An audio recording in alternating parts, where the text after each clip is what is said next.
Welcome back. Got a special episode today. I don't know what day it is. It's a Saturday. Maybe the 20th? Seriously. Black Rifle Coffee. Phenomenal. Oh my gosh. Phenomenal. First things first. Really seems like 2020. Not the greatest year. We got the coronavirus. That's not great. Then again, really hammered lights today. Reps of 30, 20, 3 sets of 15, then back to 30. Really trying to go some higher volume right now. I have the time to do it. Shout out to Junk Bands. Hook me up here with my new bandana. Hey, coronavirus. Don't tread on me, okay? Don't tread on me. But let's talk about the big news. 2020 took a good one. The gambler, Kenny Rogers. And I think it's only fitting that we salute Kenny. Phenomenal for all that he's done. And I'm looking at my phone right now for this reason. I think it's important that we honor Kenny in the only way I know how. Singing the Gambler, Kenny, this one goes to you. Hopefully you can hear the music. Oh. On a warm summer's evening, on a train bound for nowhere, I met up with a gambler. We were both too tired to sleep, so we took turns of staring out the window at the darkness till the boredom overtook us. And he began to speak. He said, "Son, I've made my life out of reading people's faces and knowing what their cards were by the way they held their eyes. So if you don't mind me saying, I can see you're out of aces. For a taste of your whiskey, I'll give you some advice." So I handed him my bottle, and he drank down my last swallow. Then he bummed a cigarette and asked me for a light. Then the night got deathly quiet. On his face lost all expression. He said, "If you're gonna play the game, boy, you gotta learn to play it right. You got to know when to hold 'em. Missed words! Know when to walk away. Know when to run. You never count your money. When you're sitting at the table, there'll be time enough for counting when the dealing's done." Ryan, this next verse is for you. Every gambler knows the secret to surviving is knowing what to throw away and knowing what to keep. 'Cause every hand's a winner and every hand's a loser.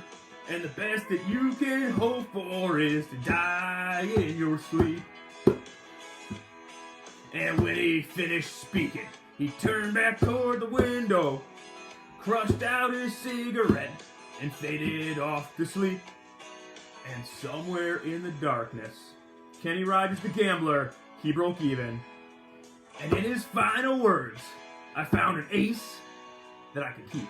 You got to know when to hold 'em, know when to fold 'em, know when to walk away, know when to run. You never count your money. When you're sitting at the table, there'll be time enough for counting when the dealing's done. You got to know when to hold 'em, when to hold 'em, know when to fold 'em, when to fold 'em, know when to walk away, know when to run. You never count your money. When you're sitting at the table, there'll be time enough for counting when the dealing's done. Alright, I'm done. So that was a waste of 5 minutes of your time. Thankfully, it's a shorter video. Kenny Rogers, the gambler, rest in peace. All right, here's your essential question. Which factor had the greatest impact on our initial struggles in World War II? I'll hold up there for a little bit. And remember, hashtag shoot Corona, Joe Sell. Okay, valid question. This makes a lot more sense than that 5-minute thing I just did with Kenny Rogers. Is why from like 1941 to early 43 do we struggle so much in World War II? There's a lot of reasons for it. Pick out which one you think has the greatest impact on us struggling. Let's kind of grow in not so much chronological order, but just the ones that are easy to explain. Freedom. 1. U.S. isolationism. Prior to World War II, the United States was isolationist. We stayed out of world affairs, and part of us staying out of world affairs was we didn't invest a lot of resources into building up our military, maintaining our military, or developing new technologies for our military. So once the war started, certainly that's going to put us a little bit behind the 8 ball in terms of fighting the Japanese and the Germans. So, impact 1, U.S. isolationism. 2, the Great Depression. President Roosevelt, as a result of the Great Depression, cut military spending by about 50% in the 1930s. Again, that's certainly, you can debate whether or not that was the right move, wrong move. However, certainly a 50% reduction in your military spending is going to lead to, I don't say ill-prepared, but certainly a army that's smaller, not as trained as well, and is fairly ill-equipped compared to Japan and Germany at the start of the war. So we have U.S. isolationism, Roosevelt cutting military spending by about 50%. 3, a lot of people forget about this. It takes time to build an army. It's not a video game. So when we're attacked on December 7th, 1941, it's not like we have this huge standing army where we can just send everyone over and sweet, you're trained, you're equipped, you can do it. Building an army takes time. It takes time to train, it takes time to equip, it takes time to figure out who the leaders are, and it takes time to actually get the soldiers over to where the fight actually is.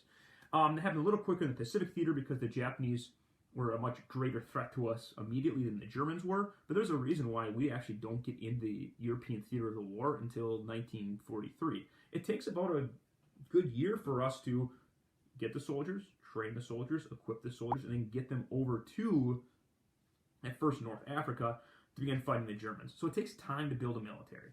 Okay, so we have 1, isolationism, 2, a 50% reduction in U.S. military spending in the 1930s. 3, it takes time to build a military, especially when you've been isolationist and cut military spending. 4, we had a lot of good leaders in World War II, but at the start of the war, not all of them were in their proper positions. Okay, it takes time to not only to build a military, but to figure out who your actual best leaders are. Case in point, respect. Case in point, George Patton. Patton, as you guys know, love Patton. At first, he's not put into the command role he wishes, and we get destroyed at Kasserine Pass. And after which, he becomes head of that army, helps boot the Germans or the Nazis out of North Africa. But it takes time for people to realize, hey, Patton knows what he's doing. It takes time for people to realize that, hey, Eisenhower should be the Supreme Allied Commander. Like, these things take time to do at the beginning part of the war. We didn't know this. 5, here's a big one. The enemy had a 10-year head start on us. The Japanese in 1931, they go into Manchuria, and even before that, in the 1920 Naval Conference in Washington, D.C., they began rebuilding their military while we were tearing down our military. So they had a distinct advantage, like a 15-year head start on us. Germany, same thing. Beginning in 1933, they begin massively building up their military once Hitler comes to power. So they have about a 10-year head start on us as well. So they had larger armies. The armies were already trained. They're already well equipped. Maybe the most important, they already had operational experience. And that kind of goes down to number 6. And this is a von Clausewitz thing. Your enemy gets a vote. Okay? The Germans and the Japanese were very skilled fighters. That's not taking anything away from us in the United States, but the Japanese, we kind of discredit their fighting ability a little bit. They were an incredibly, well-organized, well-led, ferocious fighting force. They get a vote in this. They're not going to, hey, wave the white flag, we're done because these are Americans. No, they're going to fight. The Japanese were very skilled. The Germans were very skilled. So we were facing two enemies that weren't just well equipped. They just have a 10-year head start on us. They're also very well trained. They had great operational experience where our first soldiers going in there, they were brand new. They had never seen combat before. Well, they're fighting Germans and Japanese who've been fighting for the last 10 years. That operational experience is a huge X factor that we couldn't replicate until we got a few battles underneath our belt. So early struggles have a lot to do with not only some decisions maybe we made politically leading up to it, but maybe more importantly, that the Germans and the Japanese, they were well prepared. They knew what they were doing. The enemy gets a vote on this in war. So let's kind of cycle things back here. Ryan, I hope you're still hanging in there with us. I know Kenny was a hero to you as well, and me. That's pretty good. That's pretty good. My first album's going to come out on iTunes in the next couple weeks. I really think that I have a future as a singer, especially a cover artist. They really went some places. Okay, cycle back. Let's review. Skylar, hope you're paying attention here. You probably aren't. So, why is U.S. struggle in the initial year of the war? U.S. isolationism, that could be your answer. 2, you could talk about the U.S. cutting military spending by 50%. Certainly 50% reduction is going to really inhibit your ability to have a well-trained, well-equipped military. 3, you could go over to the fact that it takes time to actually build a military. It takes time to train, equip, and get your soldiers over to where they have to be. That could be the answer you go with. You could go with 4. We had a lot of really good leaders, but they weren't necessarily in the right positions in 1942 and early 1943. You could go with number 5. The enemy had a huge head start on us. The Japanese and the Germans had, again, a 10 to 15-year head start on us, and with that came this great operational experience where when we fought them at first, these were battle-hardened veterans who had spent the last 10 years fighting, while we had 17, 18, 19-year-old farm boys from Kansas who had never left more than 15 miles from their home. Or you could point to the fact the enemy gets a vote. The enemy gets to decide certain things. The enemy isn't just going to lay down for you. They're going to fight too. And the Japanese and the Germans were a very effective fighting force. So choose one of those. Good stuff. In case you're wondering, the pancakes were great yesterday. Essential question. Make sure you answer this one. Remember. Right here. Fill out quiz, answer essential questions. Give me 2 questions. 1 question relating to the content. 1 question can be more of a funny question. I'm expecting a very funny question from Javier, or Javier, as I like to call you. All right.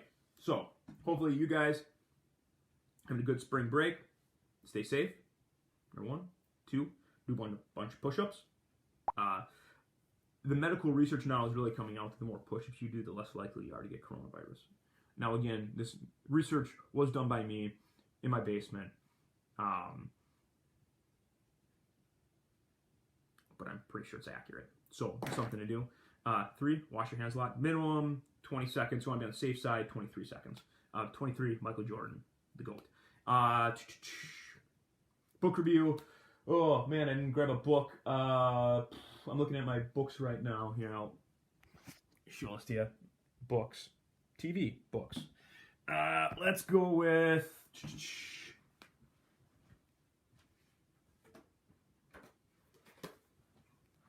Taken Hostage. It's a book. It has pages. It's actually about the Iranians storming the U.S. Embassy in the late 1970s and taking a number of Americans hostage.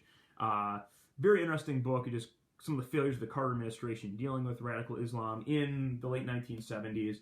Has nothing to do with the coronavirus, but I think we're all sick of the coronavirus by now. Here's a preview.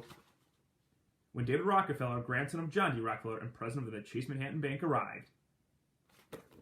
And so, there you go. Book review, 3.72131 out of 4.2. An arbitrary scale. Okay.